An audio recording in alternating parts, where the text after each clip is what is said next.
No.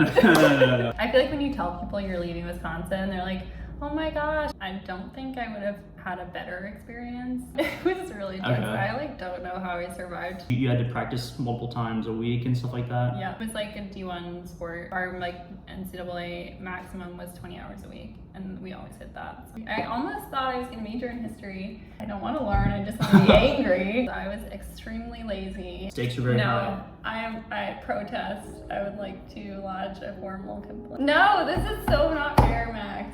That is not real. Well, that's the first time that's happened on the Some podcast. drama. That's right. Yeah. Right here.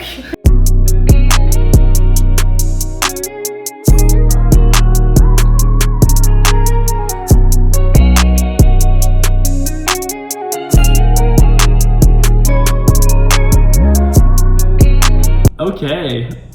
What's going on, everyone? Welcome back to Sippin Soju podcast, episode 6. I'm here with a very special guest, Mrs. Julia Lynn. Mrs. Yeah. Hello. Thank you for having me on your podcast.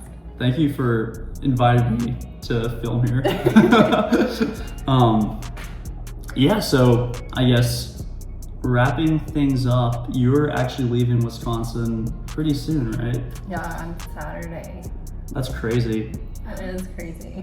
I feel like time really flies when you're working here full time. Like, have you had the chance to like process everything? I think that kind of hit me today, and that's why at like 4 p.m. I was like, wait, I should probably start packing, and like started throwing things from my closet like on the floor. So it wasn't very productive, but that was like my moment of realization that it's happening. Gotcha. Even.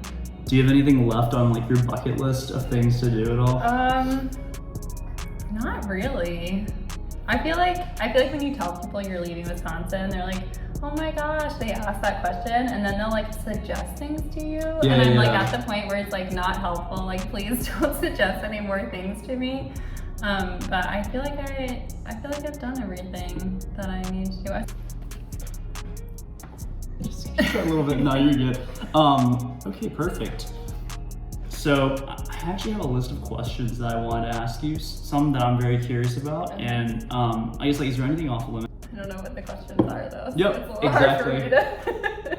So my first question to you is, like, well, I guess can you please share with all the wonderful viewers, all 5 of my friends from back home, like I guess a little bit more about who you are, like where you're from, and then like where you studied in college and stuff like that.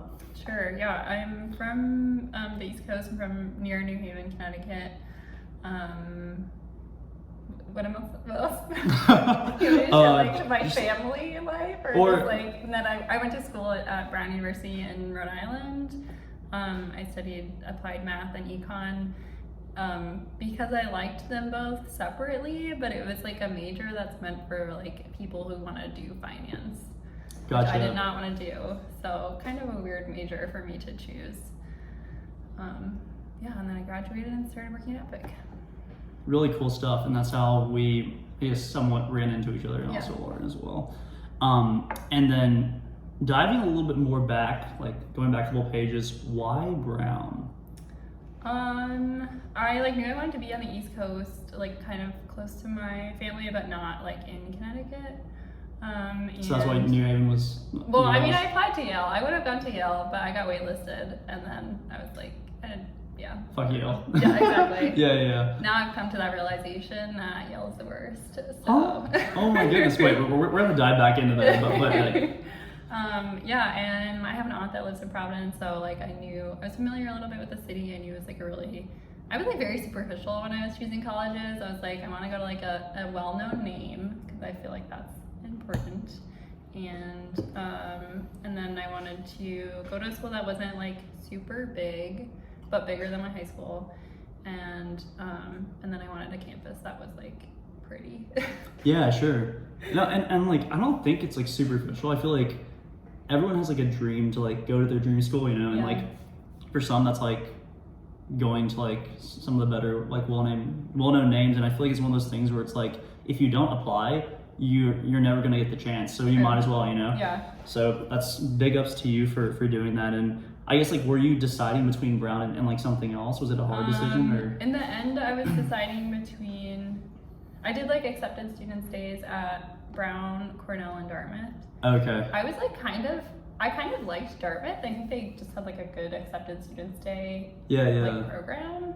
But looking back, I cannot imagine myself going there. I heard I would have been frat. so miserable. Yeah, type of thing. in like Greek life. Okay.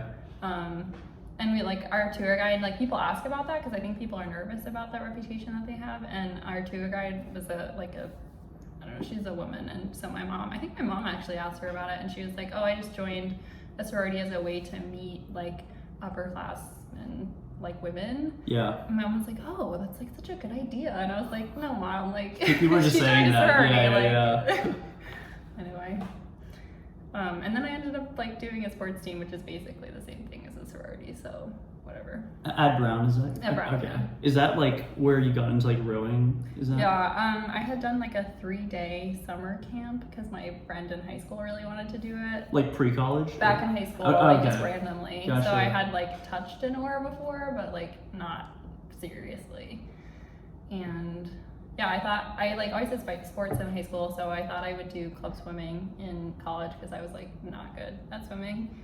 And then they sent out an email to like all the freshmen to see if anyone wanted to like walk onto the rowing team. So I went to tryouts and I was like, this is great, I'll go. Yeah. I'll get cut, I'll do club swimming. And then I didn't get cut, so. Were you like one of the rowers or cops? No, I was a rower. Oh, yeah. Respect. I know, it's a little bit of an awesome. offensive question, actually. Wait, so oh yeah, I'm my bad. Hey, we'll cut that out. I never said that. That's actually really cool. I feel like rowing is super big in the Northeast, and coming from the South, like I did not know people that actually did that. I didn't either, honestly. Yeah. It's like very private school. Yeah, like wealthy vibes. Yeah. I feel like Yale specifically recruits like 6'5" tall, like yeah, definitely. South African men who like are just absolutely monsters, and Yeah. I think they're like world champions at some point or something like that. I don't really watch rowing at all, but it's just like kind of crazy, like the links like schools will go to get that stuff. For women's teams, it's like Eastern Europe, Okay. Britain, and like Australia. They're like the big. Because they all have like water around them and they can Yeah, practice. I don't know why Eastern Europe is like such a source, but whatever. And like, oh, you did rowing for 4 years then? Mm-hmm. Okay, so like when you first started in college, like you decided to just like, you picked it up with them, and was it like pretty intense? Or? Yeah, it was really intense. Okay. I like don't know how I survived my freshman year, Yeah. to be honest. But yeah. Is it like, I guess like you're pretty much like an athlete then, like you had to practice multiple times a week and stuff like that? Yeah, it was like a D1 sport. Gotcha. So our like NCAA maximum was 20 hours a week, and we always hit that. So How? it's like a part-time job. Basically. Yeah, like how's like work-life balance for you then? Like I'm very curious because I feel like I personally have never asked you because like, I mean, this doesn't come up in normal conversation, but like what did you do in college? And like, I'm curious if you like break that down because I know school was probably a big part, but. Yeah, I mean, it like basically just school and rowing was like everything that I did. I like tried a couple other clubs, but it was really hard with like the time commitment and stuff.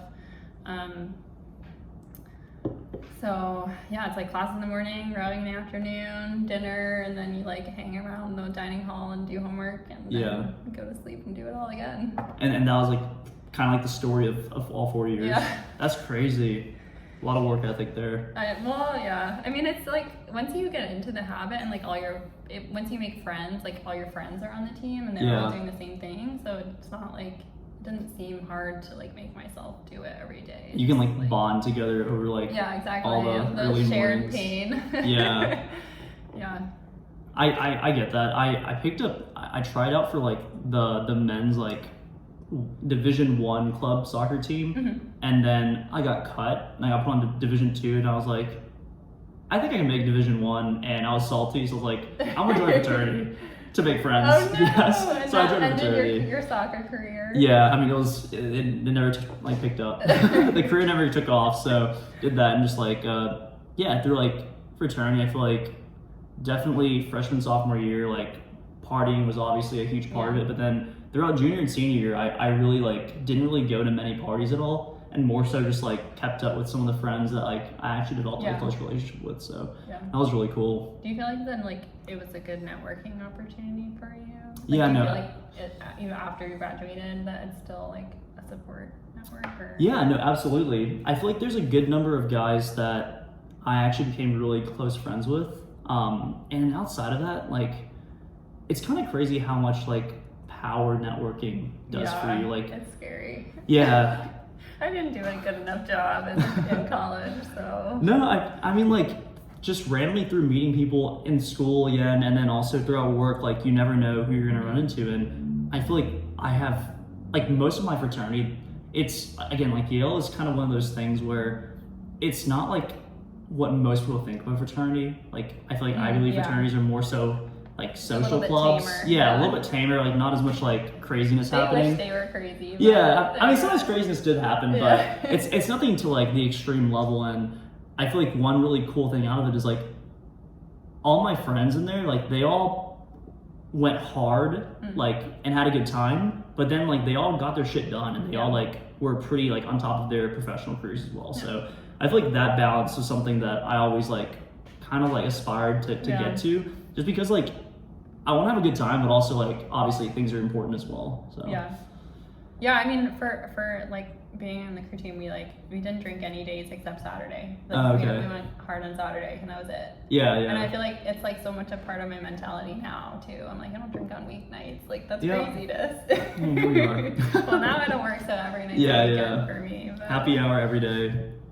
No, I totally feel that, and honestly, for me right now, like I enjoy drinking and like catching up with friends. I don't really do it to party as much because like except when you're gonna ride the bull, then you have to. Yeah, there's no footage out there of me riding a bull by any chance because I barely rode it. I fell off. But going back to like athletics and extracurricular activities at Brown, I guess like did you do any other like were you part of any other like groups? I know you said like you didn't have that much of a time commitment, but yeah, I really wanted to do. I kind of like was always searching for the right fit for me. I wanted to do something that was more like community involvement because I think a lot of universities have kind of a tension between the community and the university. 100%. And like Providence, especially like Brown is very isolated on like a hill and like very enclosed campus. So I wanted to do something in the community. My freshman year, I did like a homeless outreach program where we'd like walk around at night and make sure that people like have access to like tickets to get to a shelter if they want to, like know where shelters are, or like have like whatever else they might need, which I enjoyed, but I also felt like I wasn't really contributing that much to it, and I maybe wasn't the right person to be doing that. So then the next sophomore year, I was the copy editor for the newspaper, which was also fine, but wasn't like really exciting. Passionate, yeah, gotcha. Kind of boring. And then my junior year, I did tutoring at an elementary school, which I actually really liked. So I did like math one semester and then reading the next semester. So yeah. And going off of like your tutoring gig, I'm assuming you got paid for that, or is that volunteer? No, volunteer tutoring. I take the bus to like an elementary school downtown, and then work with like one student for a semester. Gotcha. Yeah. Did you do any part-time jobs? I'm curious while you were in college. Yeah, my senior year, I was like a research assistant for a professor and a TA for like the intro economics course. That's why I didn't do any like clubs my senior year. Gotcha. Did you feel that, I guess like, I'm not sure if we're diving into unexplored territory, but like, did you feel that you, in order to go to like a college like that, did you feel like you needed to contribute financially to that, or was that? No, I am very, very lucky that my parents like didn't want me to work in high school. They were like, you'll have the rest of your life to work, like you should just do the things you love. That's scary, yeah. And I was like, okay, that's how like sheltered my life was growing up. And my grandfather has like whatever, but he has been such a good grandfather because he paid for all of the grandkids to go to college. So I really didn't have to worry about it. Really, really lucky in that way. No, 100%. I think that's really cool that like, I think a lot of times like I feel like education is one of those things where that's like honestly the greatest gift. Yeah. And if there's anything to pay for, like definitely that's like really, really special. Yeah. And like just not having like loans right now, I'm like realizing how tough that would be. So yeah. I also come from an area of privilege where my parents were not financially like wealthy. We were like middle class. Mm-hmm. And really like the biggest thing for me for going to Yale was like I wasn't sure if I'll be able to afford it. Yeah. But luckily through like scholarship and financial aid, like my parents were able to contribute, and I like worked part-time jobs as well, and Mm-hmm. I'm also like really fortunate to be debt free as well. And that's like that's also one reason why I didn't want to become like a doctor. Yeah. It's like the thought of debt and like going into something that I didn't know if I was necessarily passionate about. I feel like that was something that I really needed to figure out and spend a couple of years to like really know if that was something that I was interested in. And I feel like I figured things out now, but I'm not counting anything out. So yeah. I know. I was since I'm going back to grad school, I was like talking to my parents. I was like, if you want me to pay for this myself, like I can do that. I'll like have to take out loans and stuff, but like I have savings, so it's fine. And they were like, well, we'll just see like if your grandfather still has anything that he like has set aside for education. And I was like talking to my mom, and I was like, I mean, I feel like no one in my generation like ever really expects to be out of debt. Like they're just like, debt is like a part of life as like a millennial or whatever generation we are. Millennial. I think we're more. I think I'm a millennial. Yeah. I think I'm millennial too. I'm old. Yeah. And my mom was like, well, I mean, it can't be that bad. Like you just pay it off in a few years. Like you get a well-paying job and you pay it off in 2 years. Inflation and tax, and I was like, Mom, you are showing your age right now. It's like this, and this is something that I personally realized coming like from college to like a full-time job, and that was being like the first one. The salary that's written on paper is not what you get. Like it's kind of crazy, like with inflation and everything, like and especially if you have like high interest loans, that's like really scary. And like how housing especially. Like, but going back to the graduate program, I'm glad you brought that up because I actually have a couple of questions about that. You're welcome. Thank you. No, you're actually like the perfect topic segue. Julia, you're on top of it. I didn't even tell you what I was going to grill you about. I guess like I personally have never looked into grad school programs aside from like I guess med school and like MBAs. But are there any scholarships out there for like master's programs, or is that typically not a thing? I'm not going to be the right person to ask. Okay. Because I was extremely lazy with my, life plan. Yeah. I applied to this program when I was still in undergrad because I was worried that it was like peak pandemic. People were losing their jobs and getting furloughed all over the place, and I was like, I felt really safe with Epic that they weren't like gonna have to cut back on staff. But I was like, you never know. So I applied for this just in case that job fell through. And then it was like an easy application for 5th years. And then I had it in my back pocket the whole time. In case I didn't love Epic, and then it worked out. I guess like for the application process, was it anything as like rigorous as undergrad or like? No, I mean, I think it was like, it was easier than like a normal master's application. Applying like as an undergrad for their 5th year program, because you didn't have to do like any of the like graduate admissions like tests, like theory or anything like that. It's basically just like write an essay, have recommendations, and that was it. So. Gotcha. That's honestly like that's the move. Yeah, I know. I'm like, I feel pretty glad that I made that like spur of the moment decision. Yeah. No, I'm happy you did as well, because like I think you mentioned, I think we talked about this 2 days ago. Yeah, 2 days ago at W's, I think. Waiting in line. Yeah, or something like that. Oh yeah, we had like a pretty good conversation before it was like insanely loud and impossible to talk. I feel like all that was ambient noise though, so that was kind of nice. Because it was so loud and we were talking like at a different wavelength that like it was actually audible. How was the diversity at Brown? I'm curious, coming from someone who's only really I didn't tour any colleges, by the way. What? Yeah. How did you know which ones were pretty then? So hear me out. A little more backstory about myself. I applied, and I basically thought that I wanted to play soccer in college. Okay. So I was pretty into it in high school, and then I realized I was like somewhat intelligent as well, so I might as well shoot my shot at places. Yeah. And I got into Emory and Vanderbilt, and I thought those two would be really cool just because I knew their med school programs were like pretty nice. And then I applied to I think Yale was the only Ivy I applied to, just randomly. Like a reach, yeah. Yeah, and pretty much I ended up choosing between either Yale or one other school in Alabama, just because those two offered like almost full coverage. Yeah.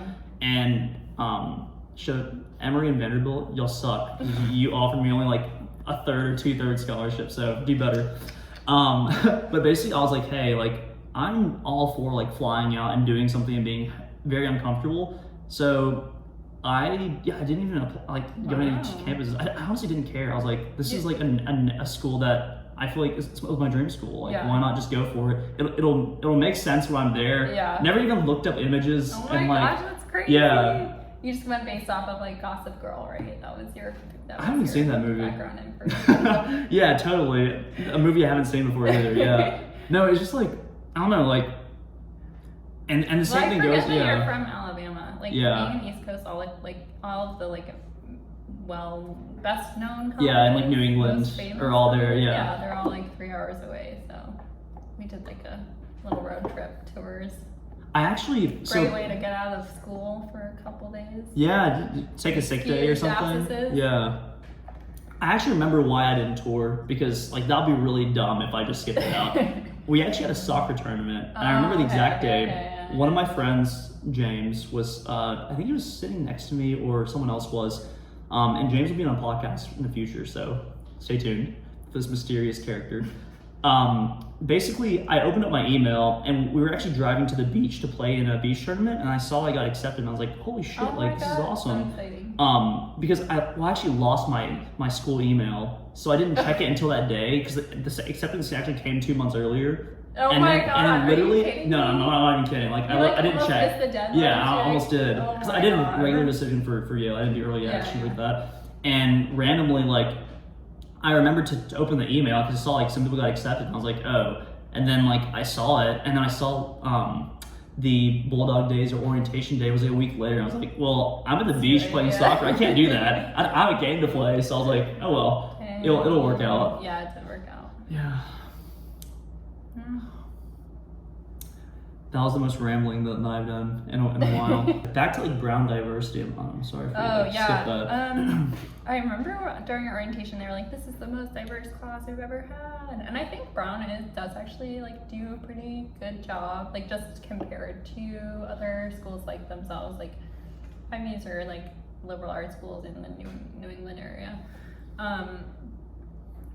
The crew team was very white, so oh really? Okay. I kind of like isolated myself into a very affluent white group, which I like definitely regret doing. Like I don't regret the team at all, but I feel like I should have tried harder to make like branch out. Yeah. So yeah.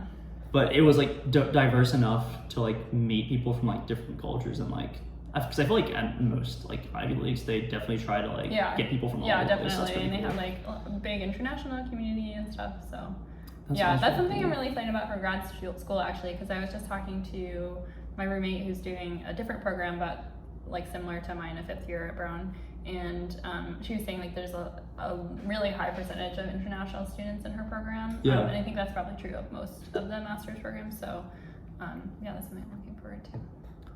Do you have any regrets from undergrad that you want to explore? Yeah, it's a little hard to know. Like I often wonder like if I hadn't joined crew, like what I would have ended up doing. And I don't think I would have had a better experience. But I do wish that I had like you said, like branched out and made more like diverse friends and like just friends from other like parts of that experience. Yeah, I feel like being an athlete, the time suck, and also just like the literal routine that you have to go through, it really limits like your exposure to like. But it's also outside, just like it's easy. Like the people are right there, so why wouldn't I just be friends with them? You know. Yeah. And I'm like not super outgoing anyway, so like I would have had to really push myself, and I didn't. Well, I'm glad that if there are any not necessarily regrets, but are there any things that you want to re-explore?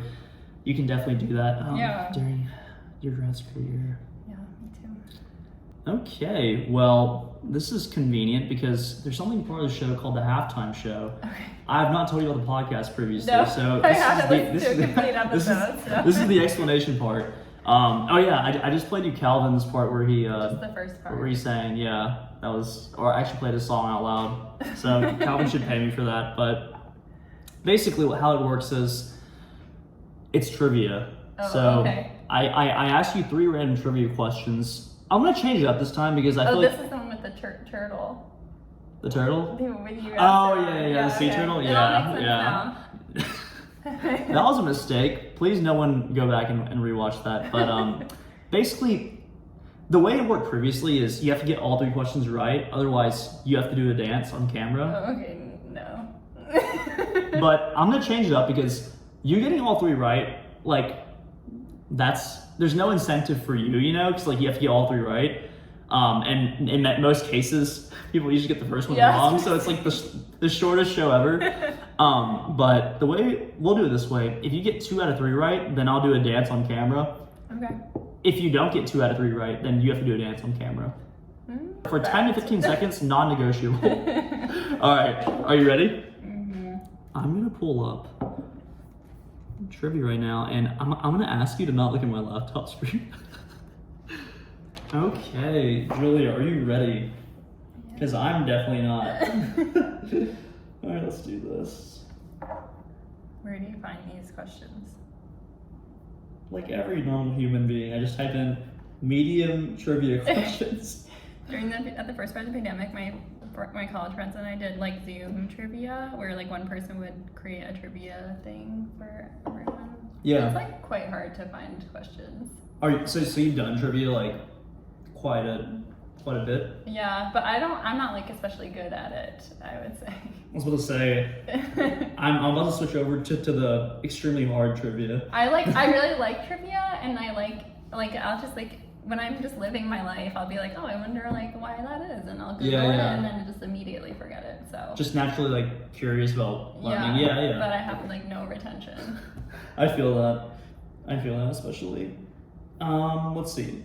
I'll give you. You know what? I'll give you a choice.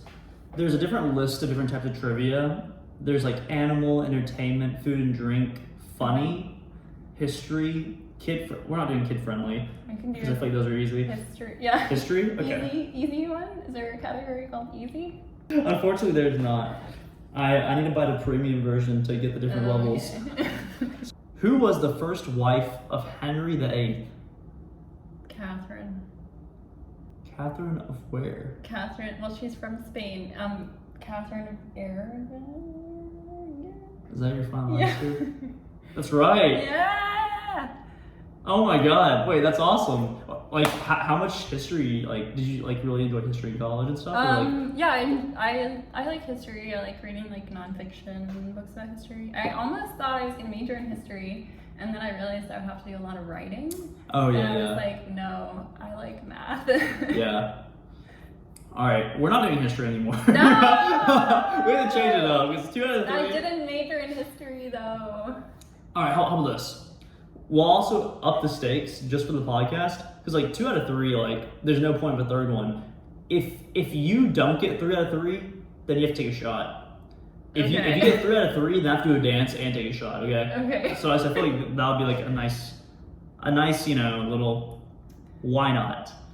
Oh my goodness, there's so many history ones. I have to keep scrolling. Out of these categories, which one do you like the most? General trivia, animal, entertainment, or food and drink? Animal? Okay, we're definitely not doing that one. All right, we're doing entertainment trivia. It's not fair. And then also, this isn't applicable to the first one because you just got it straight away. No. But in the case that counts. No. Yeah, that does count. But I'm saying in the case where if you don't know the answer right away, I'd like for you to explain what you're thinking about. Yeah, exactly. Okay, yeah. I really like hearing that. Yeah. My thought process for the Catherine one was I think it's Catherine of Aragon, but then I was isn't that one of the dragon books?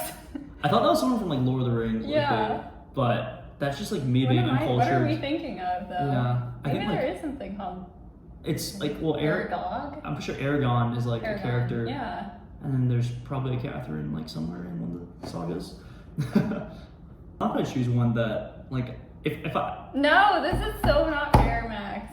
who invented peanut butter? George Washington Carver?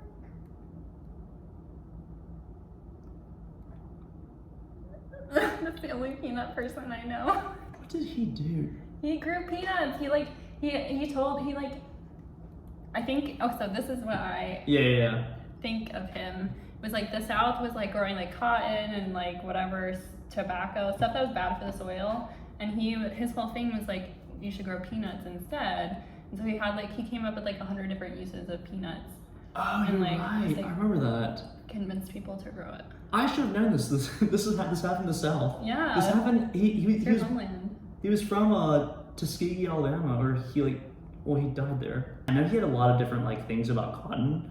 But you're right. He invented like 300 different ways to use peanuts. But he wasn't the creator of peanut butter. I knew he wasn't, and I was like, that's the only person I know of though that is related. You don't to know? peanuts. It was Marcellus Gilmore Edson. Come on, Close that one. is not. No, that fair, was a very Max. close one. That is not real. All right, so No one fucking knows of him. well, everyone watching should now. Okay, if you're on the future podcast, you see Just some there's lighting bullshit. there. It appears we're 1-1. Stakes are very high. No, I protest. I would like to lodge a formal complaint. I'm sorry. It's majority rules, and there's only 2 people. Okay, so science trivia, pop culture, or music? None of those. Can we go back to history? We cannot do history. Food and drink. Food and drink. Okay, we'll do food and drink. Wait, actually, I'm sorry. We can't do that because I just asked you a question about food and drink. I'm only doing one per trivia category. Science. I love science. All right. I'm quite bad at science.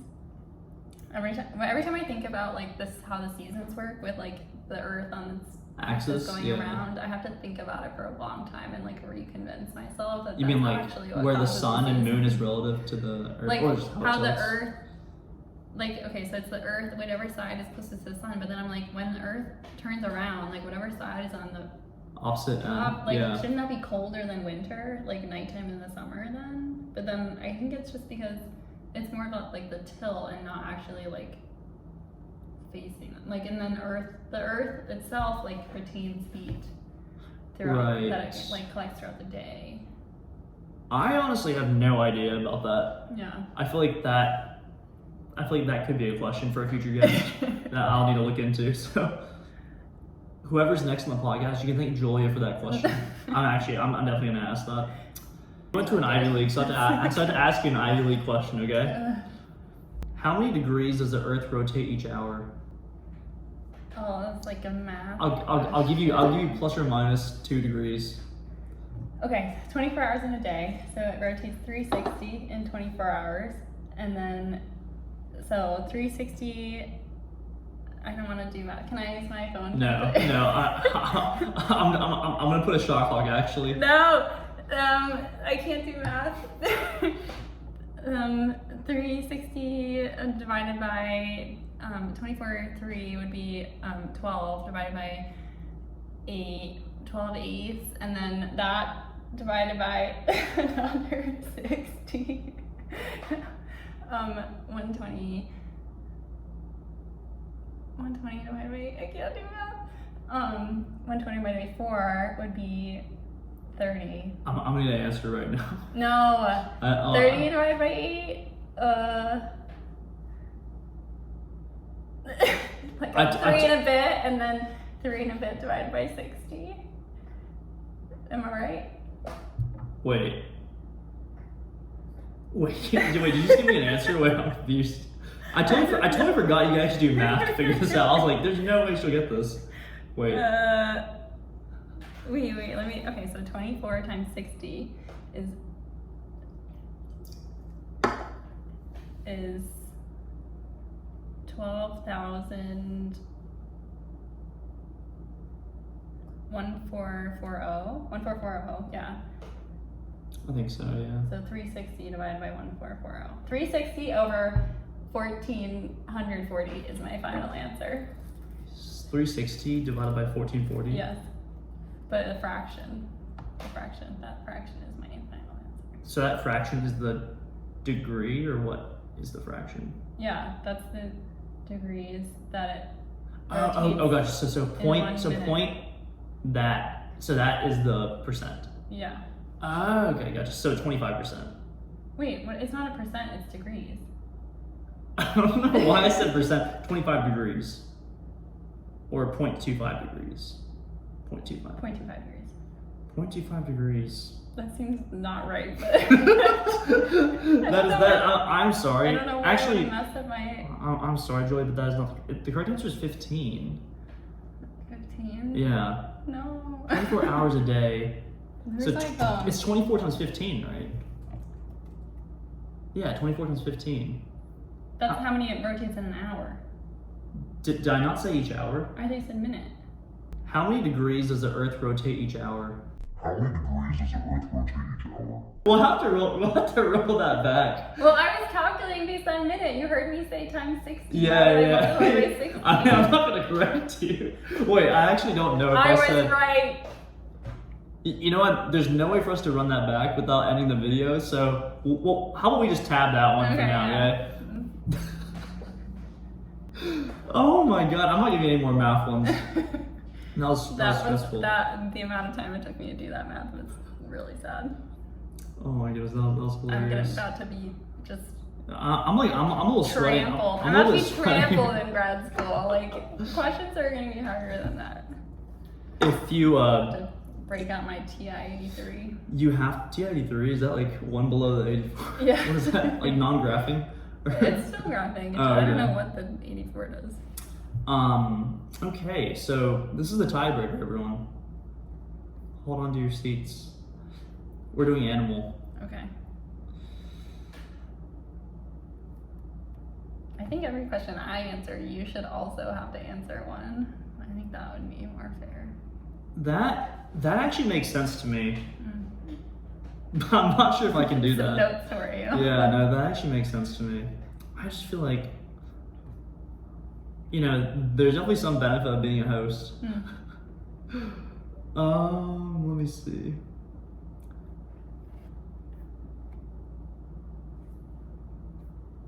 Okay, I feel like these animal questions are for kids. Perfect. Okay, if you get this one, like, I'll take 2 shots. Just because, like, this is so out there, but who knows what worldly knowledge you've encountered. This is about animals, by the way. Okay. Are you ready? Yeah. Which animal's poop is known to take the shape of cubes? Wombats. Really? Yes. What the fuck? I knew that. Wait, how do you know that? My friend is obsessed with wombats. I think I just deceased. Alright. 2 shots, dude.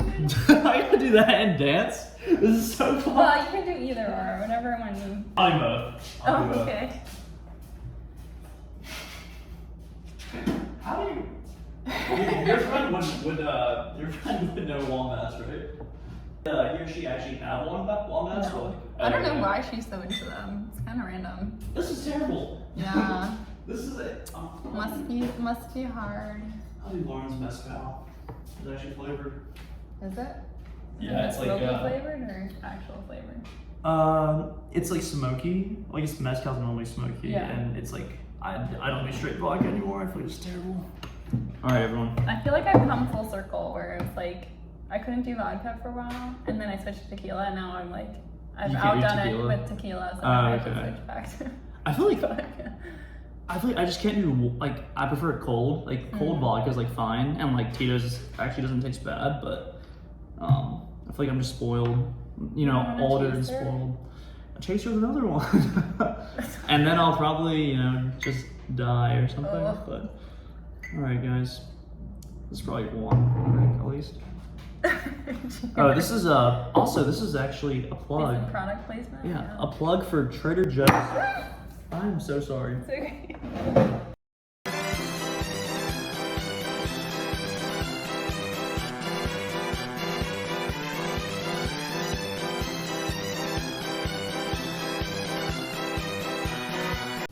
Well, that's the first time that's happened on a Some podcast. drama. Yeah. Right. Sorry about that. Alright, I'll just do this real quick. God, this is fantastic. Alright, cheers. Shout out to Trader Joe's tequila. Wow. It's actually pretty good. I can't believe that. Now I feel like I just smell it on the floor and I taste it. It's like it's inescapable. Cheers, number 2. God, I hate this. Ugh. Woo! Just a typical Tuesday night.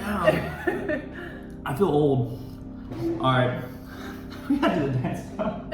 Alright, I'll just do 10 seconds later. Do you have a go-to dance? No, I don't dance Mix at it all. up. Looks like you lost another one.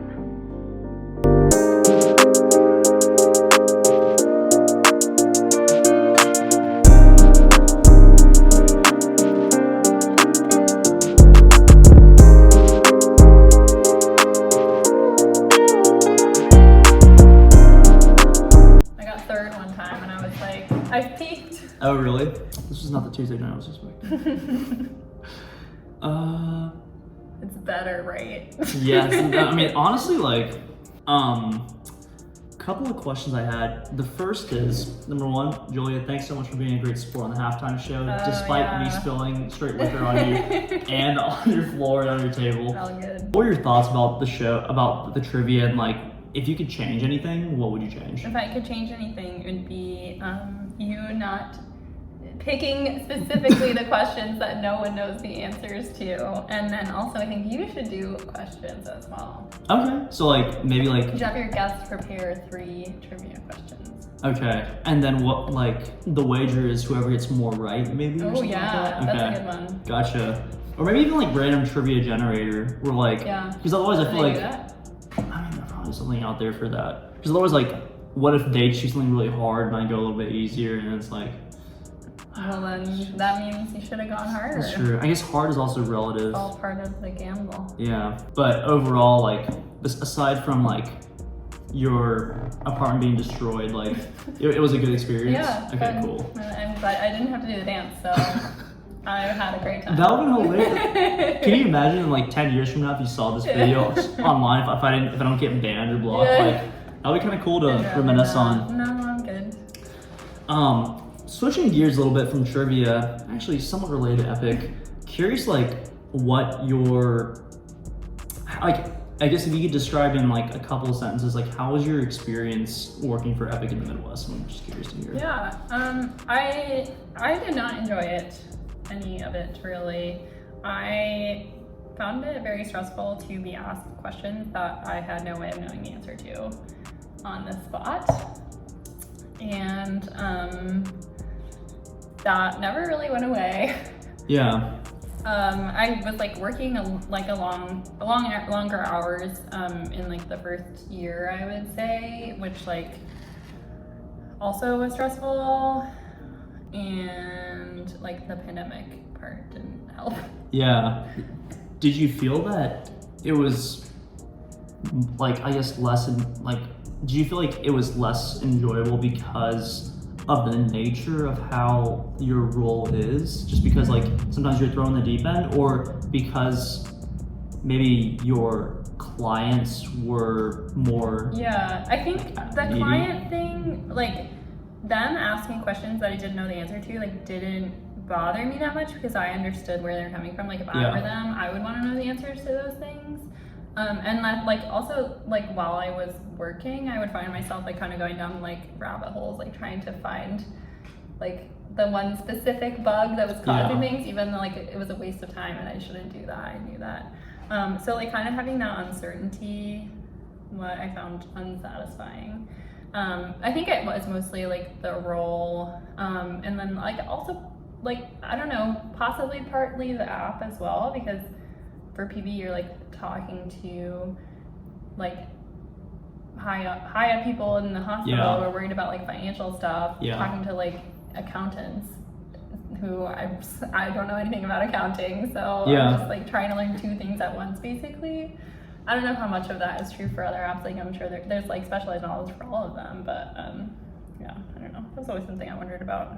No, for sure. I can actually speak to that piece, at least for myself. I feel like the nature of being like implementation or project manager, you're constantly having to think on your toes and you'll never know the answer every time. It's more so, how do you make the client happy with the response and then like get back like after the call and follow up. Yeah, exactly. And that's something that, like for myself, over the first year, I was super uncomfortable with because like, I feel like similar to yourself as well, I always like knowing the answer, and I feel like most of the time, if I really try, I can find the answer. Yeah. But sometimes like you just can't. Yeah, and I also like jumping off that. I didn't mind being like, oh, I don't know the answer right now. I'll have to follow up. What stressed me out was like trying to find the answer and not being able to, or like not being able to fully understand what they were asking of me because I like didn't understand the background of like the weird healthcare part that it was like they were trying to do. Or like them asking me a question like, okay, in Epic, what's the best way to do this thing, or like do this cleanup, or like we messed up, what do we do now? And me having to like think about the possibilities and like pick one, and like I always felt like there's always those random little things there. It's like, oh, you can't like trust that item because it like deletes after 24 hours, and you're like, how would I know that? You know, things like that, where I was just like, I wasn't never sure if I was actually giving them like the best right advice. Yeah. No, and I think that also comes with like you really caring about like helping them and like giving them the best possible answer. And I feel like you're kind of on the latter end, where I feel like you definitely spend a lot of time with trying to get the best interest of the other party, like, and trying to find the best answer. But honestly, most of the time, like, there's really not a best answer. It's more so what eases the fire at the time and what like can get them to like move on, you know? Yeah. But looking back, I am like, it was probably like a good choice. Like I didn't have like a great time at Epic, but I think it was a good job right out of college. I think like starting in the pandemic really did affect it, because I think if I had like had closer friends on my team, I would have not hated it as much. Yeah, for sure. That makes sense. And like Sarah and I have a friend who just started who's on the research team, and she like loves it. Oh, really? Because it's like a really small team, so they all know each other, and they like do like bonding events together, and she really liked her office mate and like all this stuff. So I think like the people aspect of it, and like that's the cheesy thing that everyone says when they quit, is like the people are awesome. I loved it because the people are so great, and I'm like, but for you, that wasn't the case. I was like, okay, I'm just sitting in my office by myself doing my work. So how was your office mate? He was like perfectly nice. He was like funny. I would overhear his calls and laugh at the things that he said to his customers. But we just like weren't best friends. Yeah, fair enough. Fine. Yeah. I think it's honestly easier to just like leave work at work and like separate friendship there, because then like, I don't know, there could be boundaries, or there could be like, you know. Yeah. At the end of the day, you're here for a job. But then I'm like, now that we're in professionals, like outside of school, like how do you meet people except for at your job? You know? Tinder. I'm just kidding. No, I feel like a big part of that. To like meet friends, I mean. Yeah. I think honestly it's through hobbies. Yeah. It's through like getting out in the community, whether you're like volunteering, whether you're like doing pottery, or like even going for a run. Like you just randomly meet people at a coffee shop, you know? I feel like those type of interactions are honestly the best, but it really does get hard, especially when you move to a smaller city. It's like I don't know, like I guess like going back to college, I felt pretty fortunate that like I made a really, really like solid friend group. I'm sure you did as well from the rowing team. You went through all that shit like all the time. And like through them, like I made friends with their friends, and like, it's kind of branched out that way. Yeah, exactly. And even through Epic, like my 3 roommates are all TS, and like through their friends, I was able to have a larger like social net, so that was pretty cool. But yeah, it's scary, but at least you are familiar with the campus, I guess. I know, yeah. Okay, last couple of questions, because I know we're kind of dragging out here. What do you? Okay, so these are more personal questions I like to ask all my guests. just to get to know you a little bit better, what are you most proud of? I think something that I'm very proud of my quilt that I made because I never finished anything. So like just proud of myself for finishing something. And I think the thing I'm most proud of is my family like hosted exchange students when we were in high school, and I did a gap year where I lived with the host family. And I'm like still in touch with them. I'm going to visit both of them this summer. So I think like those relationships and like me just like doing that, making that step. Well, that's the first time that's happened on the Some podcast. drama. No. I was proud of. Switching gears, what is your biggest regret? I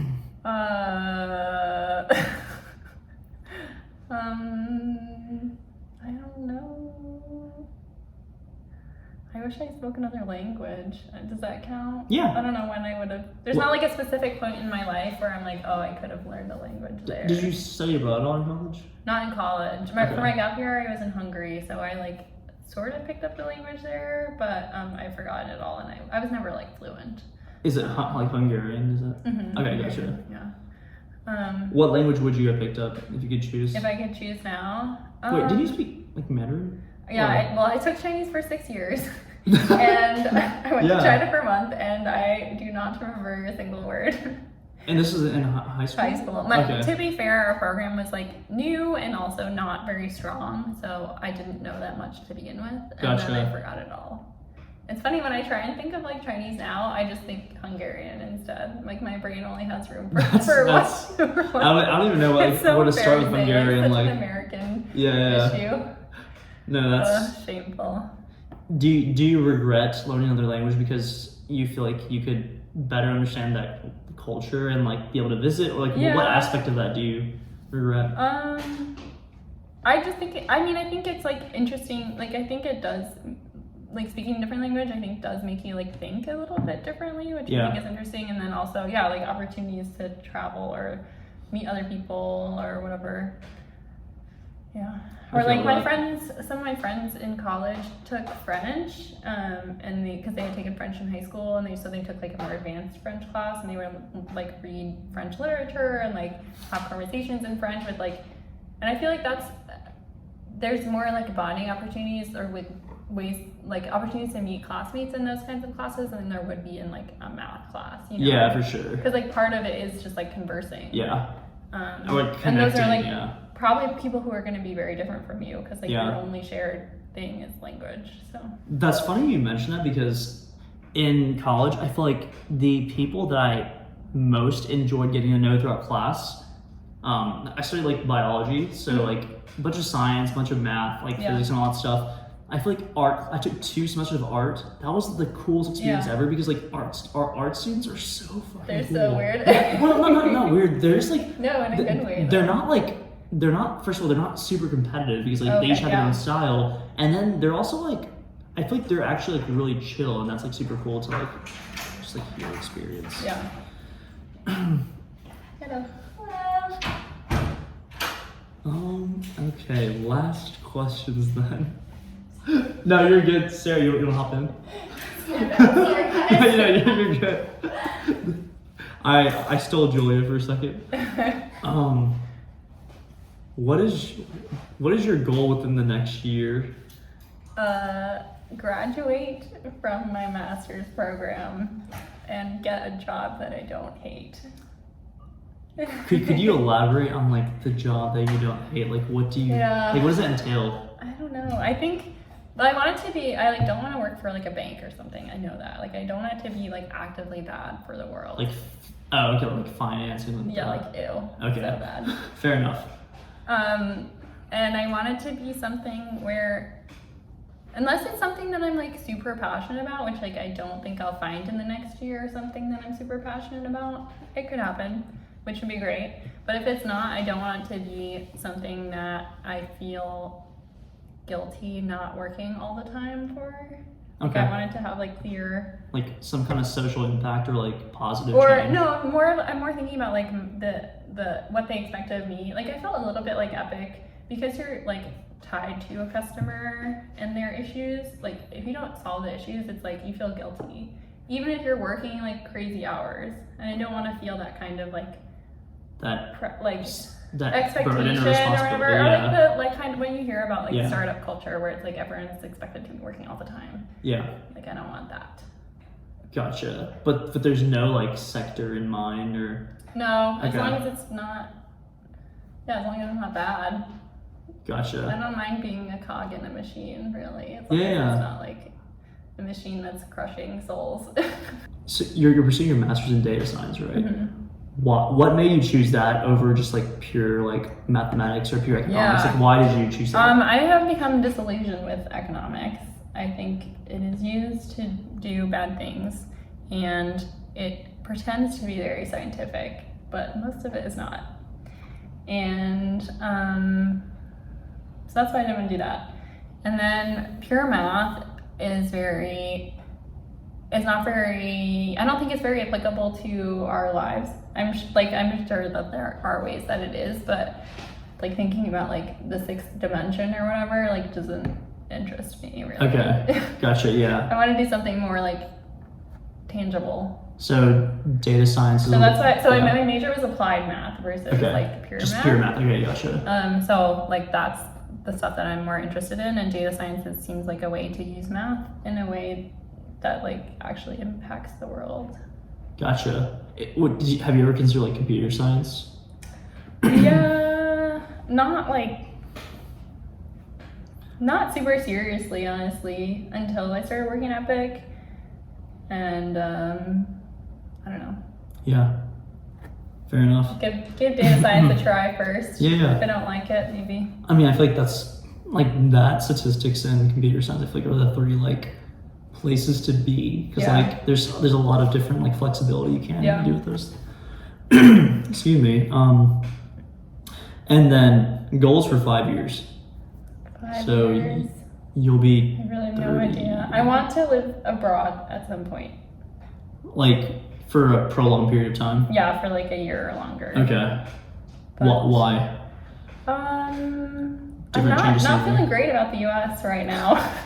Yeah. Yeah. Stocks are going really bad. No, I mean, I had like some opportunities to like spend longer periods of time abroad, and they were both like really great, and I want more of that. Yeah. Especially like coming from post grad to pandemic. Crazy lightning, sorry. Oh no, I'm gonna rewatch that here. No, I saw it earlier. Like it just flashes. That's honestly good lighting for the podcast. Yeah.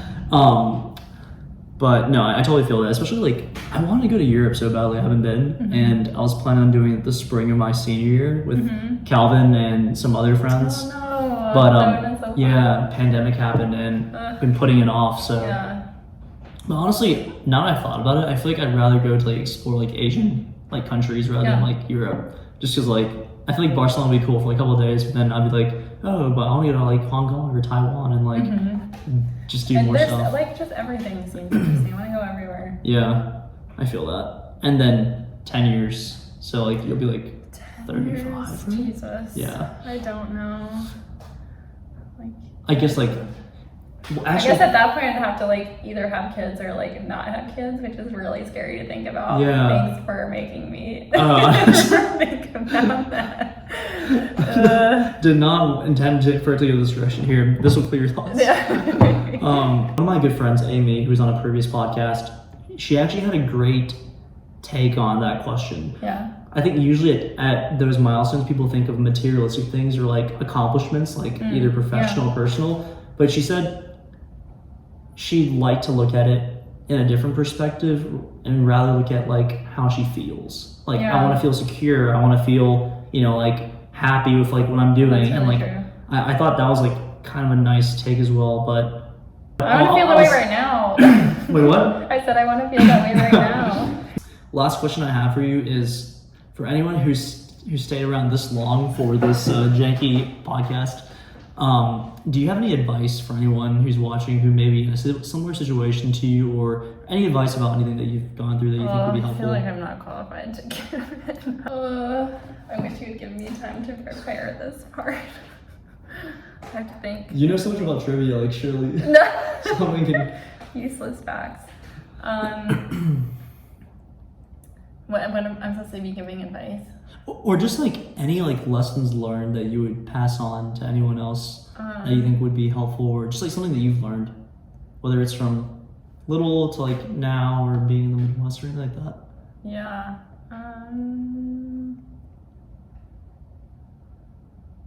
Oh God, I don't know. I'm glad you're able to edit this. Yeah. No, I can choose what to edit, so I might leave this one in and just finish off like that. I was kidding. I don't know. Maybe I can put like a scenario in your head that might prompt something. Okay.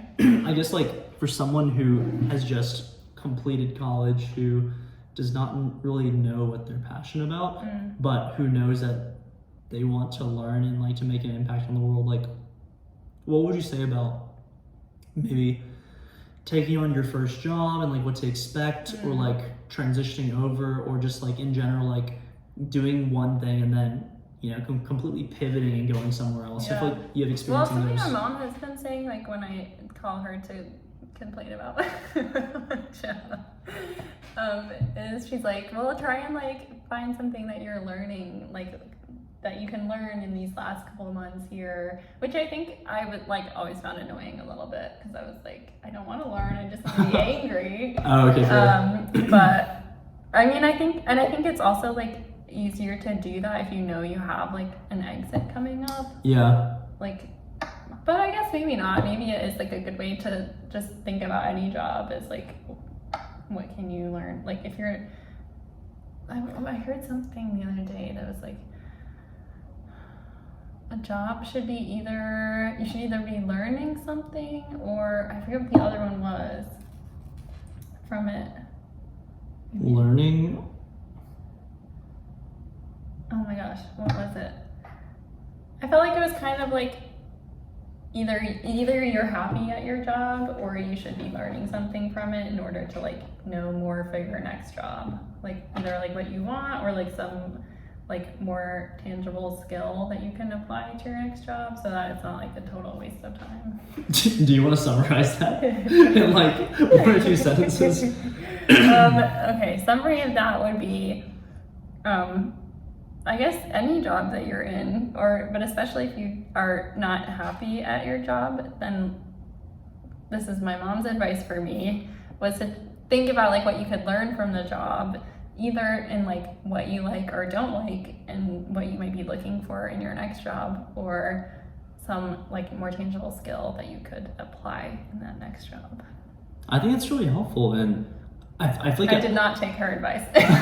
No, I feel like another way of looking at that is like there's always light at the end of the tunnel. Like even though sometimes, especially with like how like applying for jobs is nowadays, I feel like it's totally a numbers game, and like kind of like good luck sometimes with like how the market is. But it's like the job you're working at any moment, you shouldn't, unless you truly love what you're doing, you should never like view it as the end point for yourself. You should view it as like a stepping stone. That too. I'm like, I think there's so much inertia, and like it's so hard to like the process of applying for jobs is so much work that like it makes sense that people like don't want to do that. But I didn't realize like how often people change jobs just like normally. Like everyone's always like hopping around. I feel like it was once taboo. I think people are like, oh, loyalty, but like I guess like in the 50s when you like worked for the Ford factory for 50 years and then got a GM, retirement pension. Because that's so upsetting. I don't want that to be in my life. I want to just like find something I love and just do it. But yeah, no, Julia, thanks so much for being on the podcast and for taking the time. An honor. Yeah, no, like just definitely subscribe if you have a YouTube account. I don't, but I'm gonna force you to make one, and to do the like little like the links at the bottom or whatever. Subscribe here. Yeah, thanks so much for being a guest on the podcast. Really appreciate getting to know you a little bit more, and I think this is really cool that you're wrapping up your journey, and it's kind of crazy how much time flies, It really is. It's scary. Subscribe here.